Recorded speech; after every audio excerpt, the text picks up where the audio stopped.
ತನುವ ಬತ್ತಲೆ ಮಾಡಿ ಚಿತ್ತ ಅಲೆದಾಡಿದರೆ, ತನುವ ಬತ್ತಲೆ ಮಾಡಿ ಚಿತ್ತ ಅಲೆದಾಡಿದರೆ, ಕೈವಲ್ಯ ಬರಿಗನಸು ಈ ಲೀಲೆಯಲ್ಲಿ.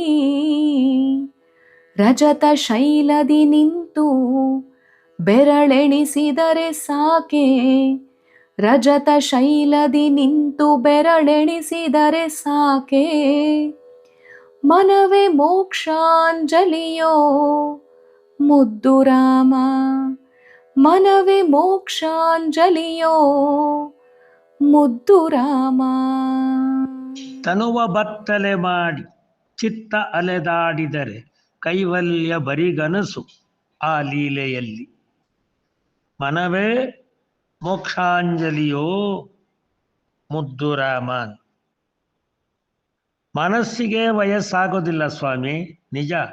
ಮನಸ್ಸು ಯಾವತ್ತೂ ತಾರುಣ್ಯತರದಲ್ಲೇ ಅದರ ಹುಮ್ಮಸ್ಸಿನಲ್ಲೇ ಇದ್ದು ಯಾವಾಗ ಬೇಕಾದರೂ ರೀತಿ ನೀತಿಗಳನ್ನೆಲ್ಲ ಫಜೀತಿ ಮಾಡಿ ಕೋತಿಯಾಗಿಸೋದ್ರಲ್ಲಿ ಅದು ಅಗ್ರಗಣ್ಯ.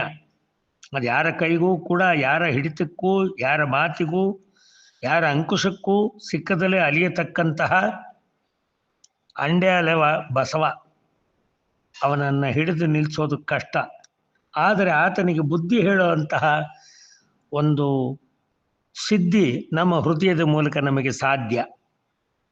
ಆದ್ದರಿಂದ ಅದನ್ನು ಹತೋಟಿಗೆ ತರೋದಕ್ಕೆ ನಮ್ಮ ಪ್ರಯತ್ನ ನಿತ್ಯ ಸದಿಚ್ಛೆಯಿಂದಿರಬೇಕು.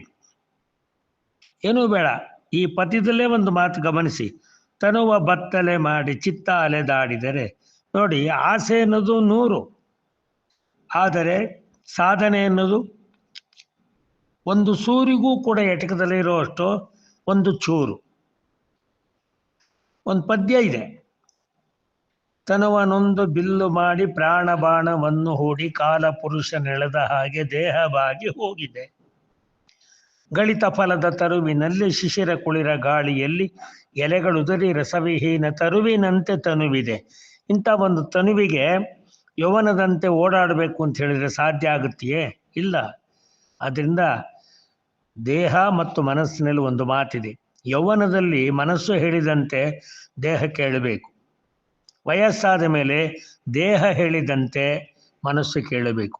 ಆಗ ನೋಡಿ, ನಮ್ಮ ಬದುಕು ಇರುವವರೆಗೆ ಮೋಕ್ಷದ ಕಡೆಗೆ ಸಾಕ್ಷಿಯಾಗುತ್ತೆ. ಆ ಜೀವನ ಅಲ್ಲಿಯವರೆಗೆ ನಮ್ಮ ಅಕ್ಷಿಗೆ ಎಟಕಿದ ಹಾಗೆ ನಮ್ಮ ಬಾಯಿ ರುಚಿಗೂ ಕೂಡ ದ್ರಾಕ್ಷಿಯಂತೆ ರುಚಿಯಾಗಿರುತ್ತೆ, ಶುಚಿಯಾಗಿರುತ್ತೆ, ಖುಷಿಯಾಗಿರುತ್ತೆ.